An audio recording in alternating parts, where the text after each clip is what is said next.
Hi friends, don't forget to subscribe to my channel and like your video. Thank you all. Volvo's XC60 midsize SUV may be its best seller these days, but the brand long known for station wagons hasn't yet given up on the segment. The V60 is the XC60's wagon-bodied counterpart, and it shows there are still virtues in going against the crowd. Wagons are all but extinct, yet paradoxically, they've never looked better. That's certainly true of Volvo's V60, which emerged from its 2019 redesign wearing a sharply tailored new suit of sheet metal. It also boasts less nose-heavy, more athletic proportions. 4 years on, tweaks to the grille, rear bumper, and wheel designs denote the 23 model, but bigger changes are afoot on the inside and under the hood. Volvo offers the V60 wagon in a choice of two powertrains, both with standard all-wheel drive. A turbocharged 2.0-liter 4 assisted by a 48-volt hybrid system powers the mainstay offering, the V60 Cross Country. A 2.0-liter plug-in hybrid, the Polestar engineered, or V60 Recharge, makes 455 horsepower and also can drive up to 41 miles on battery power alone. Most buyers will choose the version tested here, the Cross Country. The electrically assisted drivetrain is new to the V60 Cross Country but rolled out in other Volvos last year: the XC60 midsize SUV, the S60 midsize sedan, the S90 large sedan, and the V90 Cross Country wagon. While some of those models also offer a more powerful V6 version that makes 295 horsepower, the V60 Cross Country no longer offers a mid-level choice, only the standard V5 that musters 247 horsepower. Volvo is eager to herald the news that all its cars are now electrified, meaning they either employ some form of hybrid assistance or are EVs. For the V60, though, the benefits beyond corporate bragging rights are modest at best. Most notably, our instrumented testing showed that performance takes a hit. The V60 Cross Country needs 7.1 seconds to reach 60 miles per hour, and it crosses the quarter mile in 15.4 seconds at 92 miles per hour. That's significantly behind the last V60 we tested with the previous T5 engine, a front driver that hit 60 in 6.4 seconds and busted through the quarter mile in 14.9 seconds at 96 miles per hour. Buyers seeking a bit more oomph can tick the box for the Polestar engineered optimization package. It retunes the base engine to wring out a few more horsepower along with more mid-range torque, the latter reaching a max of 280 pound-feet, up from 258. Beyond that, of course, there's the far more powerful plug-in hybrid model. Back when it made 415 horsepower, we measured a 4.4-second blast to 60 miles per hour. The 2023 model packs another 40 horses. What about fuel economy? You might think the arrival of electric assist would be a boon for gas mileage, but the gains at the pump prove mostly illusory. Compared to the unassisted 2.0-liter Turbo 4, the EPA city estimate climbs by 1 mile per gallon to 23 miles per gallon, but the highway figure drops by a similar amount, to 30 miles per gallon. In our own 75 mile per hour highway fuel economy test, the V60 returned 29 miles per gallon. The new powertrain may not do much to move the needle, but it's certainly pleasant to live with. We're not sure how much to credit the hybrid system, but accelerator response is nicely linear even in light throttle applications. And the action of the auto stop-start system has been smoothed out to the point where most drivers are unlikely to be bothered by it.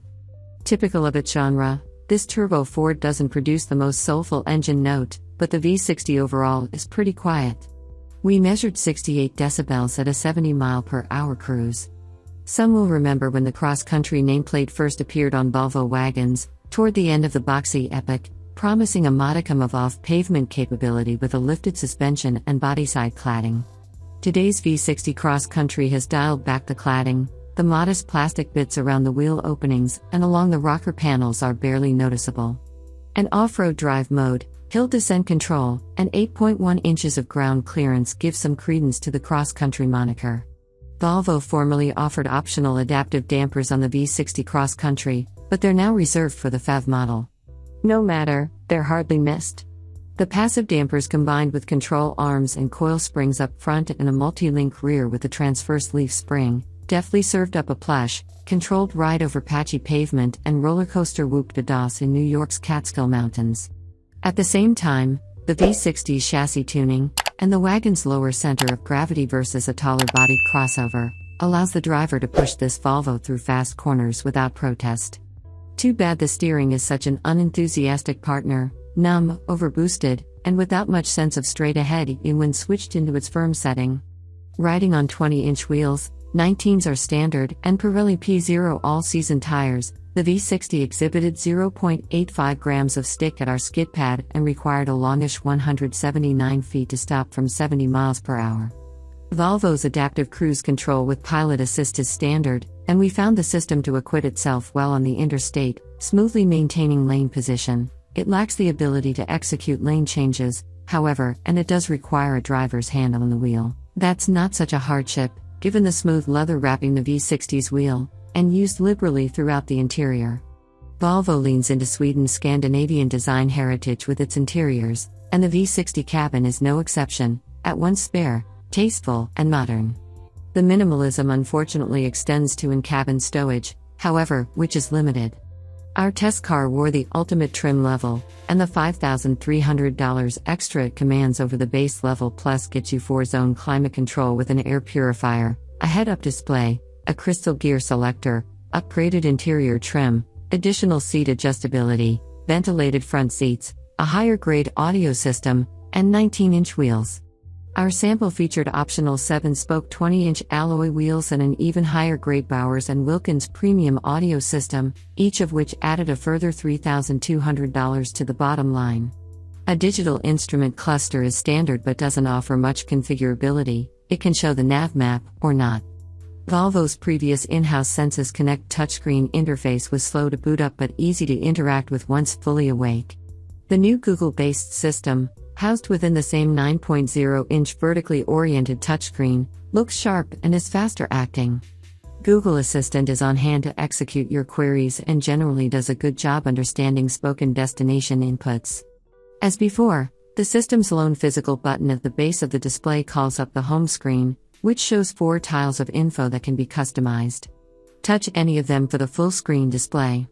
The audio system retains a knob for volume and seek up/down buttons just below the screen, but the Fussy climate controls are unfortunately screen-based and have tiny touch points unless you first open the climate control display. Apple CarPlay is supported but not Android Auto. Rear seat passengers enjoy sufficient head and legroom for a 6-footer to sit comfortably behind a similar-sized driver, although access to the rear seats requires ducking under the low roofline and threading oneself around the rear wheel arch. The XC60 has the advantage here. The wagon gives away nothing to the SUV in its cargo capacity, however, and can swallow 8 carry-on suitcases behind the rear seats and 22 with them folded. The XC60 maxes out at 20 cases. The starting price of the V60 Plus has crept up to nearly $50,000, $49,895, but even in that base form, the car is well equipped. Standard kit includes leather, heated seats, a panoramic sunroof, adaptive cruise control, and a 360-degree view camera system.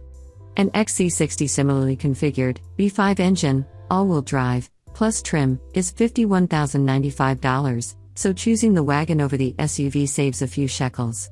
The XC60, however, also offers a lower spec trim level, Core, and can be had with front-wheel drive, which lowers its price of entry to $44,545. In choosing between the V60 and the XC60, money matters probably aren't going to sway buyers one way or the other.